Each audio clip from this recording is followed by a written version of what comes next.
नमस्कार विद्यार्थी मित्रों, आज हम कक्षा 7 हिंदी विषय में इकाई 8 दोहे अष्टक में दोहे गाकर सुनेंगे और उनका अर्थ समझेंगे। इससे पहले दोहे क्या है इनके बारे में देखते हैं। दोहे हिंदी भाषा साहित्य की अनमोल निधि है। दोहे व्यवहारिक दृष्टांतों के माध्यम से सरल सहज रूप से जीवन, लोक व्यवहार, गुण स्वभाव, नीति रीति आदि से परिचित कराता है। प्रस्तुत इकाई में कबीर, तुलसीदास और रहीम के चुने गए ऐसे ही दोहे संकलित किए गए हैं। संकलित है तो यहाँ पर हम सबसे पहले कबीर के बारे में सामान्य परिचय जानेंगे। कवि कबीर संत कबीर से भी जाने जाते हैं। कबीर ये 5वीं शताब्दी के कवि हैं। ये बड़े संत थे।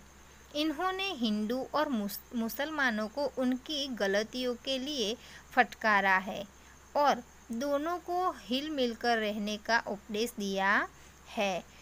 हिंदू और मुसलमान जो अपने अपने धर्म को बहुत ही बड़ा बताते हैं, उनको अपनी दोहे के द्वारा फटकारा है। यहाँ पर ऐसा कहा गया है। आगे हम देखते हैं संत तुलसीदास। तुलसीदास ये 16वीं शताब्दी के प्रसिद्ध राम भक्त कवि है। इन्होंने रामचरितमानस नामक प्रसिद्ध ग्रंथ लिखा था। रामचरितमानस जो है वो तुलसीदास ने लिखा था। आगे हम रहीम के बारे में देखेंगे। रहीम इनका पूरा नाम है अब्दुल रहीम खाना खा। ये बड़े उदार और अनुभवी थे। हिंदी में उन्होंने बहुत ही सुंदर दोहे लिखे हैं। तो यहाँ पर हम सबके लिखे गए दोहे गाएंगे। आप भी हमारे साथ दोहे गाइए।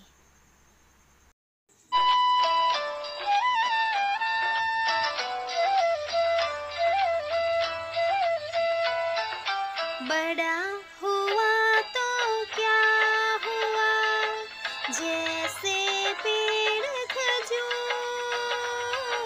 बड़ा हुआ तो क्या हुआ, जैसे पेड़ खजूर। पंथी को छाया नहीं, फल लागे अति दूर। कबीरा फल लागे अति दूर।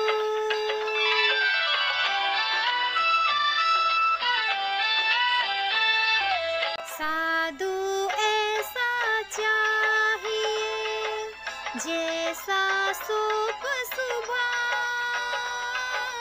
साधु ऐसा चाहिए, जैसा सूप सुभाए। सार सार को गहीर है, थोथा दे उदाय। कबीरा थोथा दे उदाय।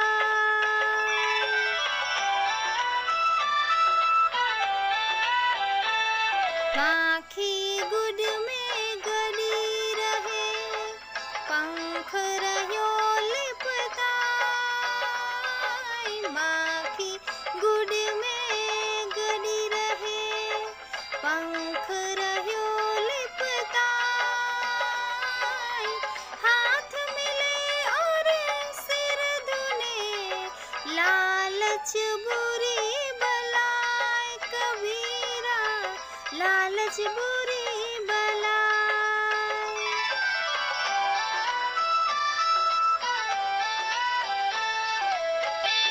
तुलसी इस संसार में भांति भांति के लोग।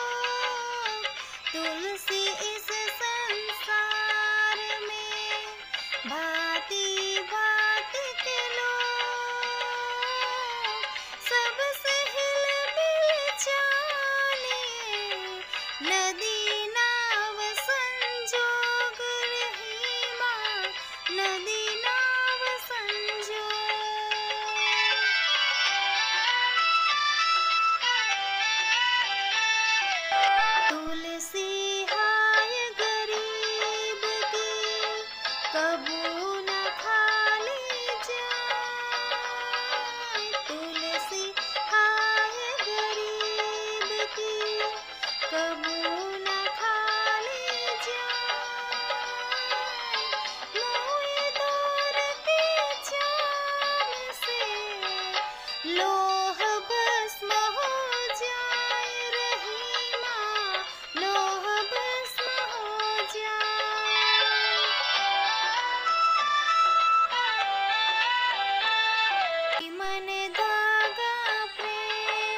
मट तोड़ो छत का,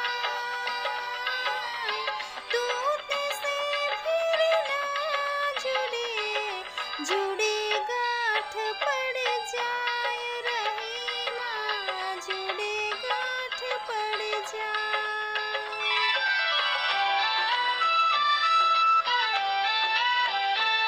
तरवर फल नहीं खात है, सरवर पियहि न पानी, तरवर फल नहीं खात है, सरवर पियहि न पानी, कहीं रही मफर जानहित, संपत्ति सच ही सुजानी रहीमा, संपत्ति सच है सुजानी।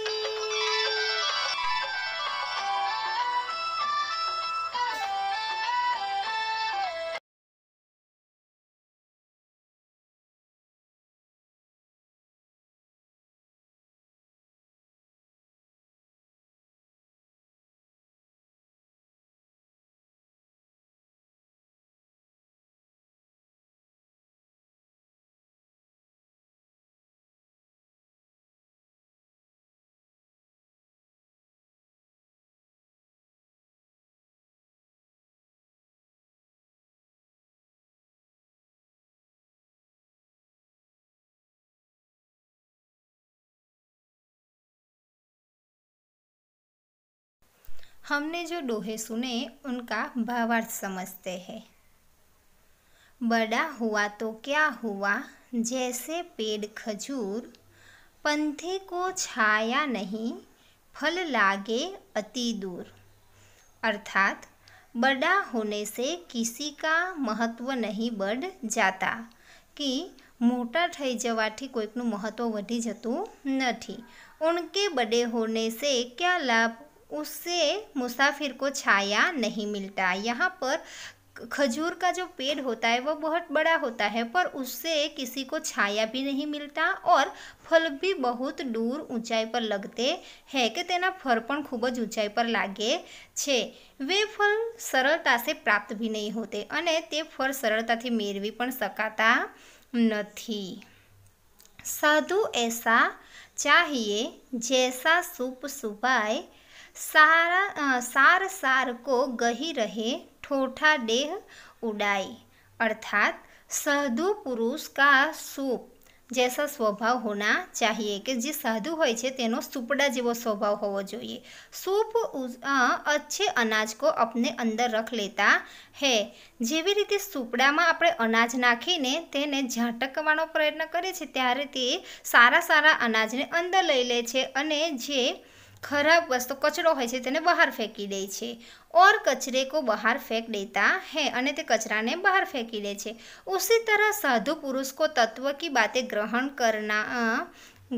कर व्यर्थ की बातें को छोड़ना चाहिए, कि जेवी रीते आ विश्व में छुपायेला जे तत्वों छे तेवा तत्वोने साधु पुरुषे ग्रहण करवा जोईए अने कचरा समान जे व्यर्थ बातो छे तेने पोतानाथी दूर करवी जोईए, तो ते योग्य साधु गणाय छे। आगळ जोईए, मक्खी गुड़ में गड़ी रहे, पंख रह्यो लिपताय, हाथ मले और सिर धुने, लालच बुरी बलाय। अर्थात मक्खी गुड़ खाने के लिए गुड़ पर बैठती है, कि माखी ग्वार खावा माटे ते ग्वार पर बैसे छे और उसमें फंस जाती है अने ते तेमा फंसाई जाए छे। उसमें पंख गुड़ में चिपक जाते हैं, फिर वह कितना भी पछताती और हाथ मारती रहती है, कि ते घणुं बधुं पछताय छे अने ते हाथ मार्या करे छे पण ते तेमांथी निकली सकती नथी। उससे छुटकारा नहीं मिलता, सचमुच लालच बुरी बलाय, के ते एकवार फसाय छे तेमांथी ते बहार निकली सकती नथी। एटले कहेवाय छे के लालच खूब ज खराब बला छे। तुलसी इस संसार में तुलसी इस संसार में भांति भांति के लोग, सबसे हिलमिल चाहिए नदी नाव संजोग, के तुलसीदास कहे छे के इस संसार में तरह तरह के लोग है के आ संसार में विविध प्रकारना लोगो छे। हमें सबके साथ हिल मिलकर रहना चाहिए कि आपणे बधा साथे मली जुलीने रहवुं जोईए। जैसे नदी और नाव का सहयोग होता है, जेवी रीते नदी और नावड़ी एक बीजा में समाईने रहे छे, हली मलीने रहे छे, एवी रीते आपने पण एक बीजा साथे रहवुं जोईए। तुलसी हाय गरीब की कबू न खाली जाए, मुँह धोर के चाम से लोह भस्म हो जाए। अर्थात तुलसीदास जी कहते हैं कि गरीब की हाय कभी निष्फल नहीं होती, कि गरीबोनी जे हाय लागे छे ते क्यारेय खोती नहीं होती, खोट नहीं जती। मरे हुए जानवर के चमड़े से बनी ढोकने से लोह राख हो जाती है, कि जे मरेला जानवर जे ढोकने जो होता है उससे जो लोहा होता है वो भी राख बन जाता है। तो फिर गरीब व्यक्ति तो जीवित व्यक्ति है, उसकी हाय कैसे निष्फल जा सकती है, कि जीवित व्यक्ति जे होय छे तेनी हाय क्यारे खोटी जती नथी, गरीब व्यक्तिनी हाय क्यारे खोटी जती नथी। रहीमन धागा प्रेम का मट तोड़ो चटकाए, टूटे से फिर ना जुड़े, जुड़े गांठ पड़ जाए। अर्थात रहीम जी कहते हैं कि प्रेम के धागे को खींचकर मट तोड़ना, के प्रेमनो जे डोळो होय छे तेने खेंचीने तोड़वो ना जोईए, એટલે કે લડાઈ ઝઘડાથી એ સંબંધને તોડવો જોઈએ નહીં। वह एक बार टूट जाने पर फिर नहीं जुड़ता, के एक बार ते तूटी जाए छे ते पाછી जोड़तो नहीं, और जुड़ते भी है तो गांठ पड़ जाती है कि अने जो कदाच जोड़ाय बी तो पण शुं थाय छे गांठ पड़ी जाय छे। एक वखत एक व्यक्तिना मनमा आपणे उतरी जाए त्यार पछी तेना माटे आपणे गमे तेटલું सारूं करीए तेने आपणा पर भरोसो बेसतो नहीं। प्रेम में पहले जैसी मिठास रहती नहीं, के प्रेम में पहला जेवी जे मीठास होय छे ते रहती नहीं। एक बार विश्वास उतरी गया पछी आपणे तेना पर भरोसो बेसतो नहीं। तरुवर फल नहीं खात है, सरोवर पियहना पानी, कही रहीम पर काज हित, संपत्ति सची ही सुजाही। अर्थात रहीम जी कहते हैं कि पेड़ अपने फल नहीं खाता, सरोवर अपना पानी नहीं पीते। इस तरह सज्जन दूसरों का भला करने के लिए अपनी संपत्ति का उपयोग नहीं करते, कि जे सज्जन मानस होय छे ते आ वृक्षो जेवो होय छे। वृक्ष जेवी रीते आपणने फळ आपे छे पण पोते खातो नथी, सरोवर आपणने पाणी आपे छे पण ते पीता नथी, तो सज्जन पुरुष पण आवा होय छे। रहीमन देखी बड़े को लघु न दीजिए डारी, जहाँ काम आवे सुई कहाँ करे तलवारी।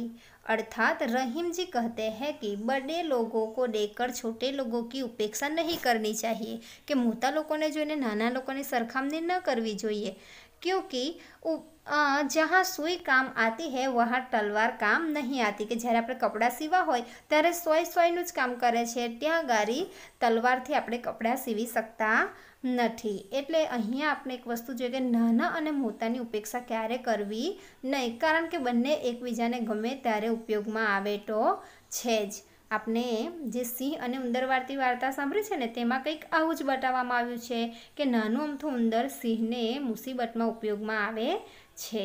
तो यहाँ पर कितने शब्दार्थ दिए गए हैं वो आपको अपने नोट में लिखने हैं और पढ़ने हैं। एक बार यह शब्दार्थ पढ़े। यहाँ पर यह पाठ समाप्त होता है। नेक्स्ट वीडियो में फिर मिलेंगे, तब तक धन्यवाद।